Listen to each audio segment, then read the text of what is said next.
First at noon, Iran has launched an attack on a U.S. base in Qatar in retaliation to the U.S. strikes on key Iranian nuclear sites over the weekend. Erica Brown has the latest from Capitol Hill, where members of Congress will be briefed tomorrow on the U.S. operation. Iran launched short and medium-range missiles at the Al Udeid Air Base in Qatar Monday, the largest U.S. military base in the Middle East. The attack came in retaliation for U.S. strikes on 3 key Iranian nuclear sites.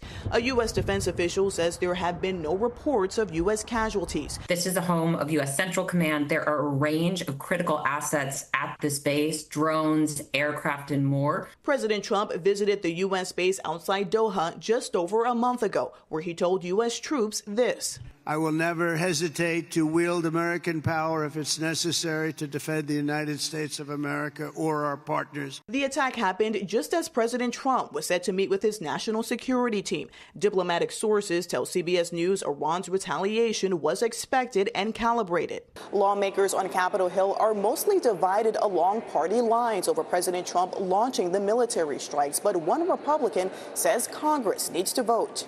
On social media, the Republican Thomas Massie of Kentucky wrote, under the War Powers Act, the president is required to withdraw from hostilities in Iran within 60 days unless he gets a vote of Congress.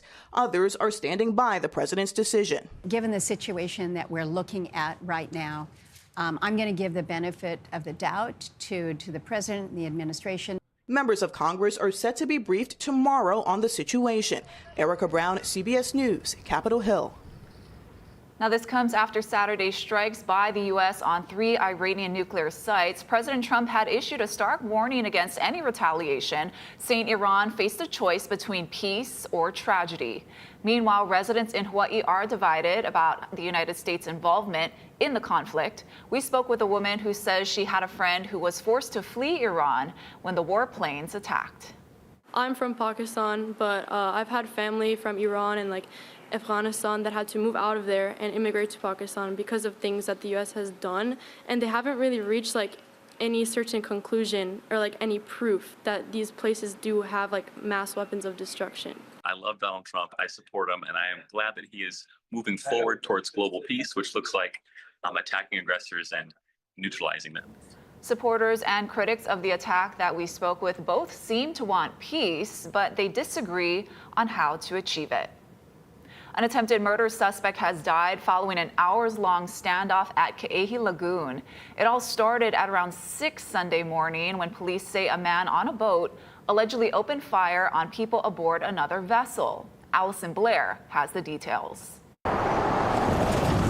Shortly after sunrise Sunday morning, Honolulu police swarmed the harbor behind La Mariana Sailing Club, with drones hovering overhead and canine units on the ground. Upon arrival, officers located the suspect, who was armed with a hammer and refused to disembark from the boat. Officers deployed a taser twice in an attempt to de-escalate the situation and disarm the suspect.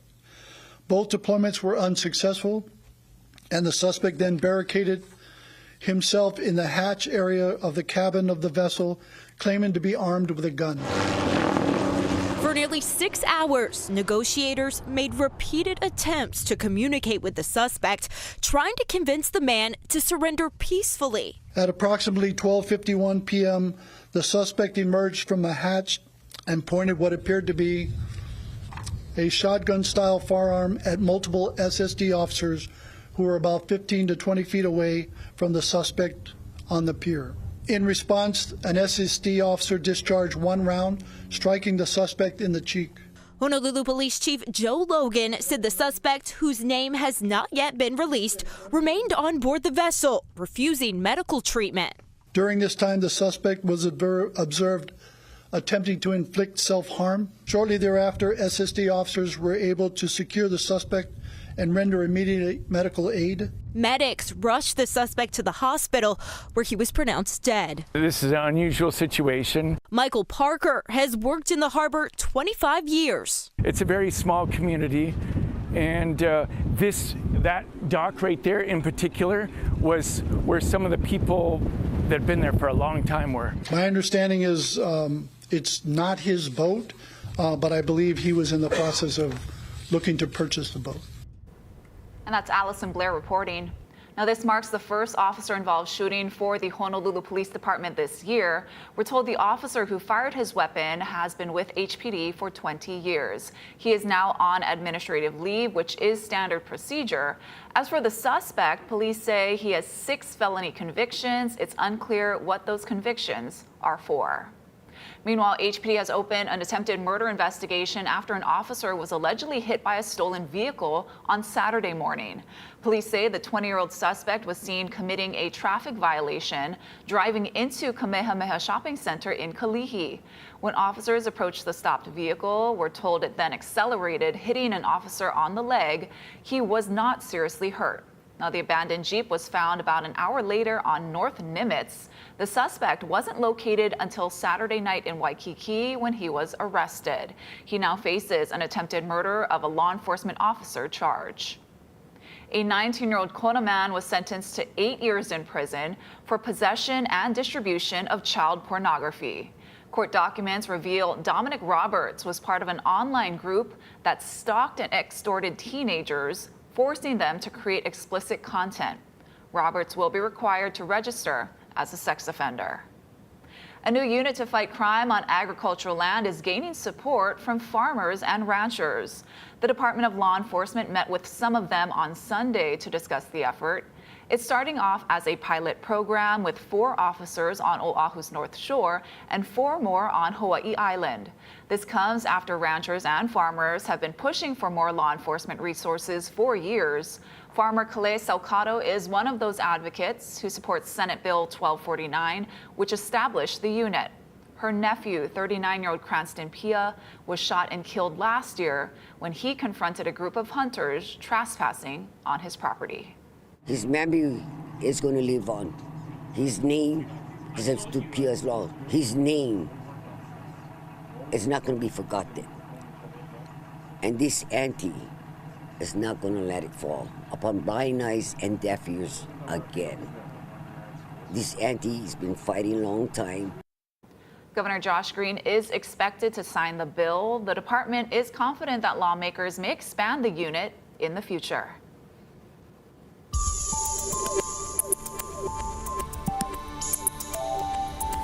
All right, well, happy Monday, everybody. We do have an alert that I want to show you. A coastal flood alert is up across the entire island chain. The National Weather Service issues this when we're seeing higher than average tides, and we're also seeing a south swell move in. So there might be some minor coastal flooding in these areas that you see highlighted in light green. The highest tides are going to be happening between 3 and 4 p.m. And it's also coinciding with a south swell that's moving in today. South-facing shores around 3 to 5 feet. An evening rise is what we're expecting. Small out there on north-facing shores around 1 to 3, and still rough and choppy on east-facing shores. Again, we might see a high surf advisory issued later this week, but right now it seems it's going to be right around or just below high surf advisory level. So our first alert VOG forecast is coming up. Stick around. I'll give you the details in just a little bit. Thank you, Drew. Maui County will be getting $1.6 billion in grant money for wildfire recovery. Mayor Richard Bisson and the Federal Department of Housing and Urban Development finalized the agreement. Most of that money is earmarked for critical housing programs and infrastructure projects in the burn areas. The funds were appropriated by Congress last December. An environmental protection group is raising awareness about lead exposure near the Pu'uloa Range Training Facility. On Sunday, Sierra Club of Hawaii, alongside members of the Relocate Pu'uloa Range Coalition, petitioned in Ewa Beach about lead exposure risks for beachgoers who spend time near the range. This comes several months after the release of a draft military report showing elevated levels of lead and copper in soil samples along the shoreline. It's a scary thing, and it's just a fact. We've found lead contamination high above environmental regulations and action levels here, not just through our own tests, but actually through the military's own testing. I feel it's my responsibility, my kuleana, to make sure that this place remains safe and healthy. For more information on the Sierra Club's efforts, visit relocatepu'uloarange.org. The U.S. Navy and NASA are welcoming your input on the future of the Pacific Missile Range facility on Kauai. The The agencies have released a draft environmental impact statement to propose continued use of over 8,000 acres of state lands on the Garden Isle. You can take a look for yourself at the website on your screen. Public comments is open through August 7th. 3 community meetings will also be held next month in Lihue, Kekaha, and Kapa'a. Crews aboard the Hokulea and the Hikianalia are expected to reach the island of Raiatea in French Polynesia tomorrow morning. Now, the Polynesian Voyaging Society says ocean conditions have not been favorable. Mahealani Richardson filed this report from Tahiti yesterday. Aloha, yorag, bonjour from Papaete, Tahiti. We arrived here last night and soon we'll be on our way to the beautiful island of Raiatea. Right behind me is Moorea, and I can tell you, just being here in French Polynesia, it is absolutely stunning and beautiful. Now, we are here with a group from Kamehameha Schools, which will be welcoming the Hokulea as part of a ceremony and also providing cultural protocols for the crew and the people here of French Polynesia. Now, exactly when Hokulea will arrive in Raiatea, we don't know, but last night at about 9:30, we heard from the Polynesian Voyaging Society that the crew did see the lights of Rangiroa, which is part of the Tuamotu Islands. Now, you can track all of the Hokulea's followings and see all of their news releases on hokulea.com. There you can see exactly where Hokulea and Hikianalia are. Of course, we'll have more stories from French Polynesia all week and in the coming weeks. Reporting from Papaete, French Polynesia, I'm Mahealani Richardson with Hawaii News Now. Sean Combs likely not taking the stand in his defense. I'm Jared Hill with the decision from Diddy's legal team as his federal sex trafficking and racketeering trial comes to a close. Also ahead on This Is Now, protests ramp up in Venice as celebrations kick off for billionaire Jeff Bezos' extravagant destination wedding. Why the nuptials are drawing so much backlash in 2 minutes.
Federal prosecutors could soon wrap up their case in the sex trafficking and racketeering trial of Sean Diddy Combs. The government's final witness took the stand once again as the trial entered its 7th week. Jared Hill reports from New York.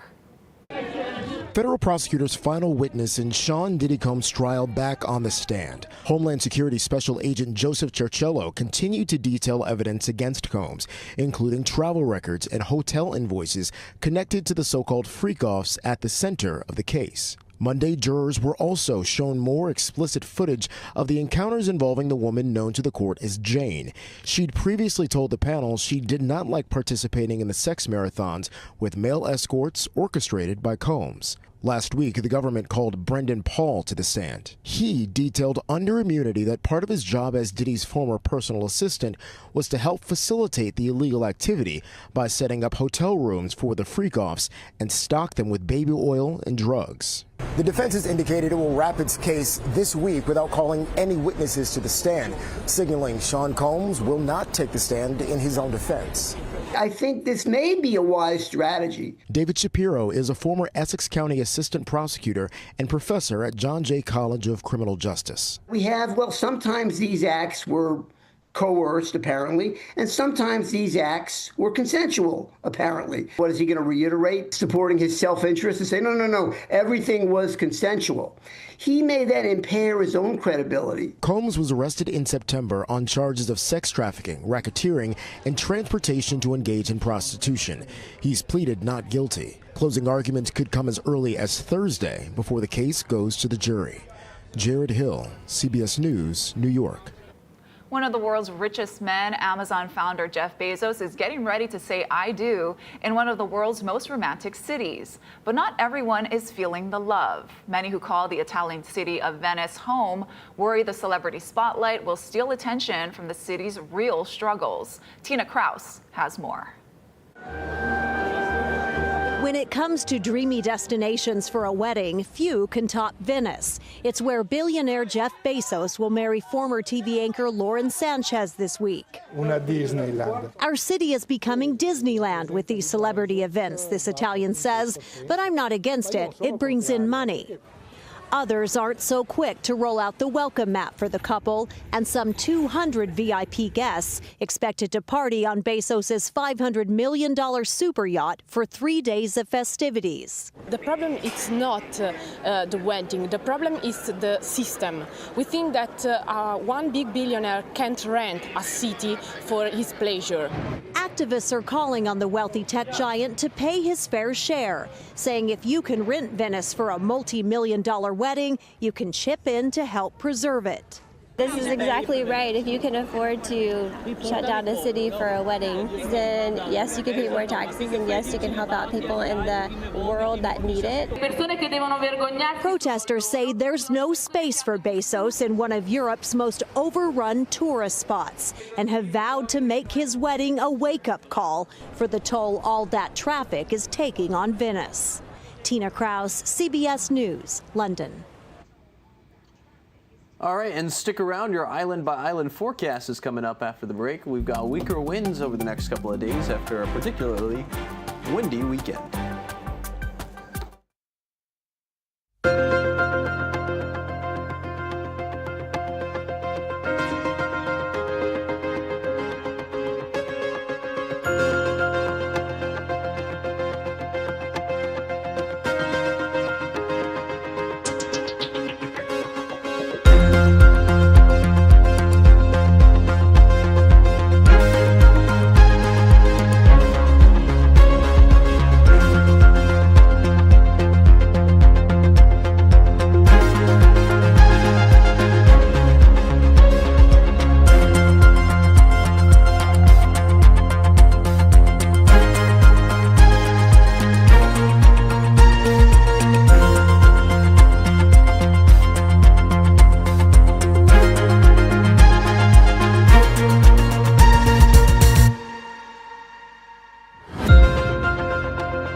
Alert weather with Drew Davis. All right, well, happy Monday, everybody. Here's a quick look at our headlines. Of course, we've had breezy trades over the past couple of days. Those are going to get a little bit weaker as we go forward into the middle of this week, and typical windward and Malka showers out there. Let's take a look at what we've got in store in our first alert VOG forecast. Of course, we had episode 26 of the eruption last week, which was magnificent, of course, but we're starting to see these trade winds clear up the atmosphere a little bit. It was a little bit foggy over the weekend. You can see the overall plume moving off towards the west and southwest, so impacting the Kona coast of Hawaii Island. Areas just downwind of Hawaii Volcanoes National Park, but not as much for Maui County, Oahu, and Kauai. We could see some of the fog moving up towards the north, with us seeing lighter winds as we're going into Wednesday. This is Wednesday around 2 p.m. Of course, as we get updates from UH Manoa, we'll continue to update you on air. Here's our overall look at the weather pattern going into this afternoon. Still breezy out there, between 15 to 25 miles per hour for sustained winds. And again, wind gusts a little bit stronger, closer to 25 to 30 miles per hour at times.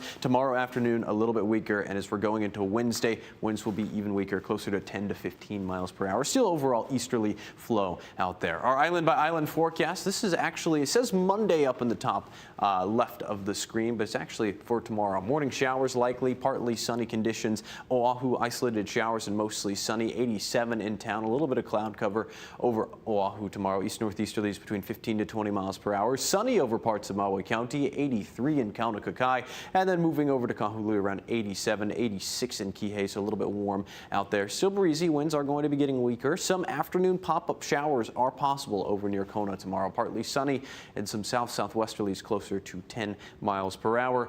Over on Hilo around 83. Scattered morning showers, mostly sunny conditions, and a little bit breezier on the northern parts of Hawaii Island around mostly sunny conditions expected out there. Again, we are tracking minor flooding out there with our coastal flood alert up from the National Weather Service, and our surf and shoreline forecast for this afternoon. South-facing shores around 3 to 5 feet. West-facing shores 2 to 4. Small on north-facing shores, and still choppy out there on east-facing shores thanks to these breezy trade winds we've been seeing. Going into tonight, you'll see a little bit of cloud cover building in. A few afternoon pop-up showers possible over Kona. You can see this is 5 p.m. today. Windward showers expected elsewhere. Cloud cover building in overnight, and then a typical windward and Malka shower pattern expected tonight, drying out tomorrow afternoon. Our first alert radar and satellite, really not seeing much out there, just a few showers. We were seeing a few showers actually on our tower cam just a little while ago. We're going to pull this up. You can see closer to Oahu that little cell has fallen apart over the last hour or so. Our 7-day forecast going forward. Breezy today, weaker winds expected by the time we get to Wednesday. Slower trades through Thursday, Friday, and into the weekend. Thank you, Drew. And more than 30 records for high temperatures were set this weekend across the eastern U.S., and the heat dome sitting over the region isn't going anywhere for the next few days. Elijah Westwood is in New York City with that. More than 170 million Americans are fighting through this year's first summer swelter. My dog doesn't even want to be outside. My dog loves being outside, but it's that walking through a swamp kind of feeling. Beaches across the eastern part of the country are crowded with people trying to keep cool. Temperatures soar up to 20 degrees above normal for some areas this week. On New York's Long Island, the Olsons brought granddaughter Rylan to the splash park. It's a great day to be out. It's going to get hot, and we're by the water early, and we're going home soon. Heat can make chronic health conditions worse. Right here in New York City, officials are urging residents to find a cooling center if they don't have access to air conditioning. Heat is not only uncomfortable, but is the #1 cause of weather-related deaths in our city. There's no escape for these roofers in North Carolina. Shingles growing hotter by the hour. Preserve Roofing owner Matt Robertson says he makes sure his crew stays safe. Just staying hydrated, making sure that they don't try to overextend themselves, and take a break when you need to. And nobody's in a rush to get hurt. The seasonal extremes go both ways. Parts of California's Sierra Nevada region got a light blanket of snow, and the Red Lodge Mountain in Montana paused its summer activities after 4 inches dropped over the weekend. Elijah Westbrook, CBS News, New York. Still to come, little free libraries aren't just for people anymore. We'll show you one for your four-legged friend in today's Good News Now.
some good news now. We're getting a first look at some spectacular images of the universe. The Veracruz Rubin Observatory unveiled the images today of colorful galaxies, stars, and nebulas photographed by a new telescope in Chile. Scientists say they hope to track 20 billion galaxies.